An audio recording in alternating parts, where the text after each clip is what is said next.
Media.com. Le contrôle hier d'une femme à Molenbeek déclenche un début d'émeute. Ce serait apparemment des membres d'un groupe radical islamiste extérieur à la commune qui auraient envenimé la situation.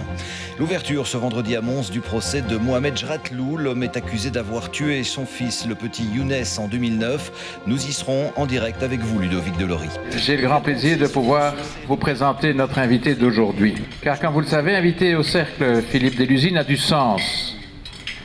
Car au-delà d'être un ami pour beaucoup, son groupe fait partie de notre quotidien, tant en radio qu'en télévision. Écoutez, le titre de ma conférence, c'est les défis d'un groupe privé et audiovisuel en Belgique francophone. Et je vais le regarder au travers d'un spectre particulier, d'une part la Belgique francophone, la taille de ce marché, qui économiquement est un marché très limité. Les défis qui sont nombreux, ils sont technologiques, ils sont une nouvelle concurrence qui s'établit, c'est la mondialisation des images. Ce qu'on fait chez nous, c'est vraiment, tout est mis en commun, radio, télévision, new media. On vit vraiment dans une grande équipe solidarisée. Ce qui m'avait toujours frappé à l'époque, avant que j'arrive chez RTL, c'est que quand il y avait une interview d'un politique, on voyait plusieurs micros, comme vous les voyez toujours. Il y avait le micro RTB radio et RTB télévision qui se poussaient l'un l'autre pour mieux entendre. Chez RTL, il y a un micro. Et ce micro, il servira effectivement à l'ensemble des rédactions, et il fera des choses qui font que...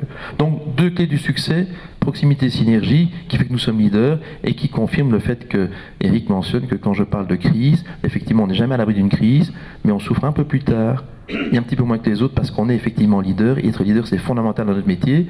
Pourquoi? Parce qu'on est dans un duopole. Tout ce qui se passe dans les prochaines années va être très déterminant pour le modèle économique qui est le nôtre. N'oubliez pas que nous vivons, télévision public ou privé, aussi avec l'aide de la publicité. Si tous ces modèles qui existent aujourd'hui ne sont pas alimentés par la publicité, que va-t-il se passer? Et par ailleurs, les nouveaux concurrents, je pense à des Google par exemple, qui sont fantastiques en termes technologiques, qu'est-ce qu'ils apportent en termes de contenu? Il ne faut pas oublier qu'on n'est pas là pour diffuser des images, on les produit, on les crée, on les conçoit, et je pense qu'il ne faut pas assécher l'industrie de la production d'émissions et d'informations, et je pense que c'est un des dangers auxquels on fait face. Il faut savoir que tous les jours en moyenne, alors je sais, ça va toujours faire sourire les gens, mais le Belge en Belgique francophone regarde 228 minutes la télévision tous les jours. Près de 4 heures. Alors, personne ne fait ça ici évidemment. Donc imaginez qu'à cause de vous, il y en a qui regardent 5 ou 6 heures alors pour faire la moyenne. Alors voilà. Je trouve que Philippe Delusine est quelqu'un qui vit vraiment son entreprise.